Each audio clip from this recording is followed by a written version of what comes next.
Hey guys, my name is Robert. This morning I noticed that I had a 689-day streak on Readwise, which was a reminder for me to share why and how I use this application.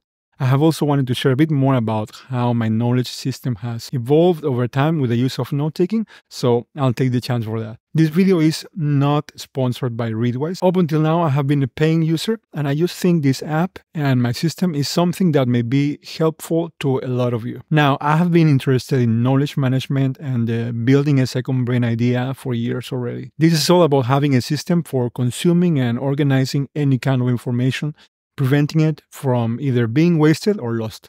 This can be incredibly helpful for being intentional about what you choose to read, watch, or listen and make part of your everyday life. By putting all of this in order, in my personal case, other aspects of my life have been positively affected, like being creative, being inspired, being productive, managing my time, or staying in flow when I'm working on something. A lot of this that I'm telling you about has to do with note taking.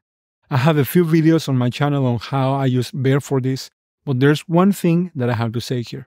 While I find Bear a beautiful and very powerful tool, just like with every other note-taking app, you can easily fall into this illusion that you are learning and that your knowledge is expanding, when in reality, you are just accumulating information. I mean, for the longest time, I was still writing my own insights and summarizing in my own words whatever I found meaningful about things that I was reading, which is good, and I still continue to do many times.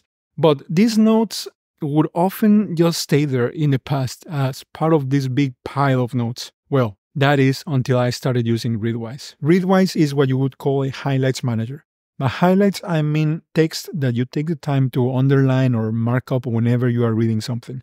This app has some really neat features like connecting to different sources so that highlights that you take around the web, physical books, ebooks, your Kindle, or articles, different applications, everything ends up in here. And there's also some automatic organization that happens in Readwise by source, author, tags, or media type. And there's even some ways in which you can set this up for syncing your highlights off to different apps. Something that I thought was interesting, but for the longest time I didn't quite know what to do with, was the highlights review feature that Readwise offers. And the thing is that the automatic organization or sorting features and being able to highlight anything around the web or different sources and having everything here, that's pretty big. And the Read It Later app, which came later, and I will mention in a little bit, is also pretty huge. But I think that the highlights review was actually one of those things that was central to the philosophy and purpose of Readwise from the very beginning, and somehow it feels overshadowed by so many other things that you can now do with this app. The highlights review is built with a spaced repetition algorithm for learning, which means that it is created specifically to address this problem that I was telling you, falling in the trap of accumulating notes or information that eventually is forgotten. What these reviews are meant to do is resurface your highlights just in time for them to start becoming part of your long-term memory. Through daily reviews, these words, insights, and knowledge not only stay in your note-taking app or in your Readwise account, they actually start to become part of your everyday thoughts. So one day I sat down and I was like, okay, what can I do with this? And here's something really cool.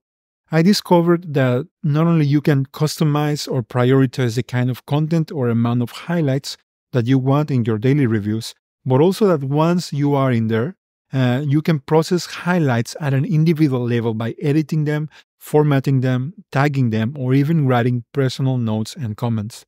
Finding this inspired me to adapt my whole knowledge system around this idea of constantly interacting with my individual highlights. As a result, I started doing more of this highlight level processing instead of the document level processing that I was previously doing in my note-taking app.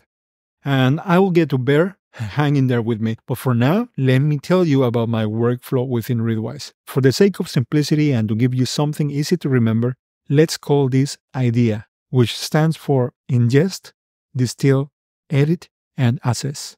By ingest, I mean trying to have a systematic and organized approach to ingesting or consuming knowledge, whether it's videos, courses, articles, books, podcasts, or anything that you are interested in. Like I mentioned before, Readwise already lets you connect many different sources. But they also have another app called Reader that they built themselves to streamline this process of gathering knowledge. Reader comes as part of my subscription with the main Readwise app already, and I have to tell you that I am very strict and very picky about the few subscriptions that I have, but this one is absolutely worth it for me. Whenever I meet something that seems interesting, instead of stopping what I'm doing and spending time on this right away, I will just add the link to Reader. The app on their iOS version has a review feature, which is similar to the one on Readwise, but here it is for actual content. Every day I will see recent stuff that I have added so that I can decide if this is something that I want to read soon, or I can archive it, remove it, or put it for later. Even if I put something for later, I know that this will eventually resurface for me to let me decide again if I want to put it in my shortlist, archive it, or remove it. Reader has many ways to add content, not only by links, but by uploading PDFs, ebooks, connecting it to RSS feeds. They even give you an email address that you can use to sign up for newsletters. I mean, there's so much that could be said about Reader and all of its features, but if you want me to go more in depth about this app, let me know and I'll be happy to make a separate video for that. Right now, I just want you to know that having a read it later kind of app can make all the difference. It allows you to have this distance between the moment where you meet a piece of information or a thumbnail or something that seems attractive and the moment where you actually decide to spend time on it. You no longer need to just react without thinking to whatever is in front of you. This gives you lots of control back over your time, your attention, and the quality of knowledge that you want to pursue. Now, there's something very important for me at the actual time of reading, listening, or watching something. Let's go to the next step. Distill. By distill, I mean that I want to extract the core idea or most important content. How to do this? I highlight insights that stand out. I used to overcomplicate this process and try to take lots of notes and the moment or divide the main points into subtopics and all that, but I have found that the best is just a very simple approach. After all, I still want the actual activity of consuming information to be enjoyable. Usually, the less that I highlight is even better. It gives me better quality highlights and more condensed information that is easier to edit or process later. If it's something that I have already read or highlighted somewhere else, or if it's something that is just confirming something that I already know, then I will usually let it pass. I want stuff that makes me ask questions that I am not sure about, insights that perhaps challenge my way of thinking. I am looking for those things that I want to spend time reflecting on. I have plans to share more in the future about how I highlight audio content, but Reader itself has this feature where you can highlight from YouTube transcriptions. If it's any kind of article, newsletter, book, or text, I will also read and highlight that within this app. I have to mention that I do not highlight every single document that I read. I do not want to have this kind of pressure which will lead to highlighting without careful intention. Here's something that you may want to know. Both Readwise, which is the Highlights Manager app, and Reader, the Read It Later app, allow you to add document level or highlight level tags to help you organize everything. And Reader syncs up to Readwise, which means that I can highlight something in there while reading and I know that it will later appear in my daily highlights review. Thinking of that, every time that I finish reading something within Reader, I will give the text a document level tag or multiple tags based on the topic. But here is an important step. If I do have something highlighted, even if it's just one sentence, I will also add the inbox tag to this document. Why do I do this? Well, that's for the next step, edit. Every day I will set apart a few minutes to go inside Readwise and edit a few highlights. This is very low friction work. It doesn't feel like a daunting task because I know that my daily review only has a few highlights for me to check. I currently have it set to 5 every day. By the way, you can customize the amount of highlights that you want on your daily review, and more importantly, you can also customize those document tags that you want to see more often. In my case, since I have that inbox tag for recently highlighted documents, I bring this one all the way up just to give some priority to this recent content. When I am in Readwise, during this editing part of my process, I literally click edit for every single highlight. I then do what is called Progressive Summarization right here on this platform. This is a method for giving some formatting to a text with the purpose of making the central idea stand out, just trying to make it easy to read at a glance. There can be a whole paragraph in front of me, but seeing what I have progressively made bold and on top of that highlighted, I know the most important thing right away. In a way, it is like highlighting layers, but there's more. I feel many people misunderstand progressive summarization, so let me expand on this. Having a daily review in Readwise, where the same highlight will appear in front of you again and again over time, gives you the opportunity to interact with it in multiple passes. On my very first pass, I will just check that the content of my highlight is clear enough to understand. This is important because since my inbox tag is all the way up, it means that most of what I'm giving the first pass is still pretty fresh in my brain. It's a good time to clarify anything.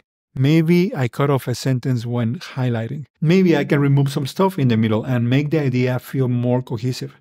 I am thinking about my future self at this stage, so I may even add a line or two for context or in the notes section, just in case in the future when I see this again, I cannot remember why I highlighted it. Or maybe the vocabulary is just too high level for me to understand right away. If that's the case, I will give this a run through Kiki, an Alfred workflow that I created and I have another video about.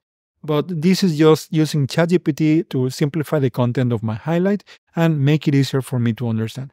I know that I can always view the original highlight if I want to get even more context, or I can even restore it. This gives me peace of mind if I'm changing or moving things around. A simple edit can be enough for the first pass. I can go on to the next highlight at this point. What I will do in future passes on the same highlight is select the main idea and make it bold. On another pass, I will look within something that I previously made bold and highlight the central idea from that. At this point, it may sometimes just be a few words. I know that they convey the core idea of the entire text, but I will not stop there. On another pass, I will read it again and maybe decide to write some personal notes down there. On a future pass, I will realize that maybe this highlight was part of a text on personal growth or psychology. There's this document tag that I gave it, but maybe I will consider that this specific highlight could also apply to the topic of creativity. Here's where I will use highlight specific tags. I also use this to specify the kind of content like quotes or takeaways. I have to mention that currently I feel like Readwise search and filtering features are quite limited. I wish there was a way to filter highlight level tags with document level tags, like searching for all my highlights with the tag quotes that are found in books about productivity and business. And there's no easy way to do that within the app itself. They have mentioned that they have plans to improve this in the future, and they have something called theme reviews, which does give you some degree of filtering, but in my opinion, there's still a lot of room for improvement there. Still, for the time being, even without advanced search features, I use all of this editing, formatting, or tagging as an opportunity to interact with my highlights on a daily basis. I will not just go in there and click next. No. Even after I have already given it 5 or more passes, at the very least, I will try to stop for a moment, look at the core idea, and consider if there's any personal comment that I can add, any tag that I can change, or if there's anything that I'm currently working on where I can use this. This also leads me to reflect about it. And if I feel that a highlight no longer serves me in any way, I will discard it without guilt. After all, remember that this is not about hoarding data. Okay, so we talked about edit. And the next step is assess. By this, I mean having one day of the week where I spend some time to go through my system, checking my inbox document tag, and evaluating its content to decide what else to do with this. It's like a weekly review kind of thing. I double check if I have at least given a first pass to all my highlights of a given document. Anything that I have given at least one pass will have the text edited next to it. If I notice there's a few highlights without the first pass, I sometimes may even do it at that time. Or I'll just leave this document and wait until next week to check this again. What I want to do is remove my inbox tag once all my highlights of a document have already been edited. When I remove the inbox tag, I know that the document becomes part of my Readwise reviews rotation. Any changes that I make in Reader sync up to Readwise, so I removed the inbox tag within this app. Now, remember that we are assessing the value of whatever we consumed during the previous week. Since I am in Reader to remove the inbox tags, I also have a filter set up here that tells me documents that I read and archived the last week. If I find something that has really stood out, I also take this chance to grab a link to the source, or maybe I'll mention it in my personal weekly newsletter. Or maybe I will just make a note to come back to this for a future project or video that I plan to work on. This newsletter that I send out of my Substack also ends up in Day 1, my digital journal. It's a way for me to have a simplified top-level overview of the top content that I have consumed, projects that I am working on, or discoveries for my week. Day 1 is an amazing app by itself, and it also has this on this day feature. So now I can see top things that I was reading or discovering or creating a year ago. It's really, really cool. And basically, this is how my workflow with Readwise goes. But there's something that is super important, and I want to mention it here. The point with all of this knowledge management idea is to get knowledge from different sources and make it mine. And the best way to do this, aside from constantly ingesting, distilling, editing, and assessing, is to use all of this and remix it with something else. Create something with it, even if it's small. My newsletter, like I said, is a short and quick example of this. This YouTube channel is also another example. Personal notes I add when I am processing individual highlights also has some of this because it's all in my own words based on my experience and understanding. Many times I do my Readwise daily reviews when I'm walking in the park with my wife, and I'll take the chance to have a quick informal chat about a specific highlight that just popped up. I think this form of sharing thoughts also helps me analyze something from a different perspective, relate to it, and incorporate it in my own point of view. Or on the other hand, sometimes it also helps me to take a different stand. I may finally be able to come up with a solid argument on why I do not agree with something. And you may be asking, but where does bear and note-taking fit into all of this? Well, I've been trying to be much more intentional about the content that I store in Bear, especially when it's related to highlights of consumed content. I will only bring in documents from Readwise if I either want to do some more editing or processing, and I mean at a document level, like writing a summary and personal thoughts of everything, or if it's something for a project that I'm currently working on.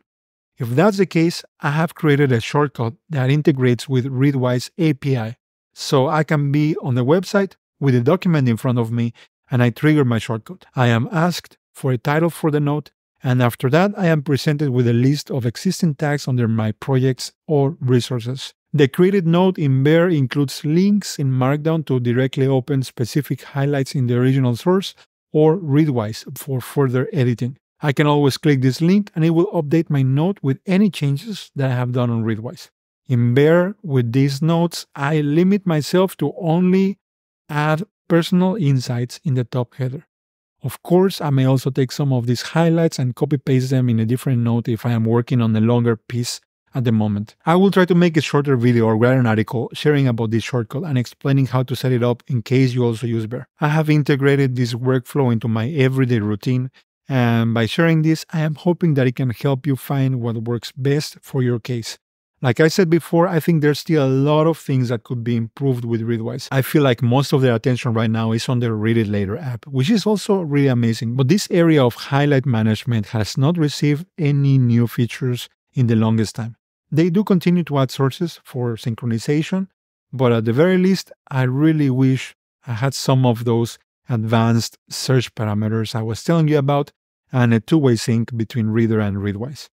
I know that they do plan to merge both apps into one, so I'm just looking forward to that. Still, I do think that Readwise is fantastic. Most people interested in knowledge management do their highlight processing offline, but I feel this app is very capable for this task. So I hope that this has given you some ideas. I mentioned this at the beginning, but they did not sponsor this video. I pay 50% off because I am in Mexico, a developing country, and they do offer some discounts like this. So you may want to check that out. Oh, and by the way, if you are concerned about having all your highlights on a single website or platform and you want to be extra careful, you can export all your data anytime. I do it once a month. The same that I export all my Bear notes and my day one entries. I back up everything to multiple drives just in case a disaster ever happened. That's it for today, guys. Remember to check the description for information on the shortcut I use with Bear and a link to the Readwise trial. Feel free to comment with questions that you have, and I'll try my best to answer back. I would love to know if you found this useful or if you have a different way to doing things. I'm totally open to being inspired by others. You can subscribe to my newsletter for weekly updates on what I'm up to, content that I find insightful, apps, things, or services that I'm excited about, or film recommendations. As a creative person, I'm constantly seeking inspiration, and my newsletter is the way that I share this journey with you. Thank you so much for watching, and see you soon.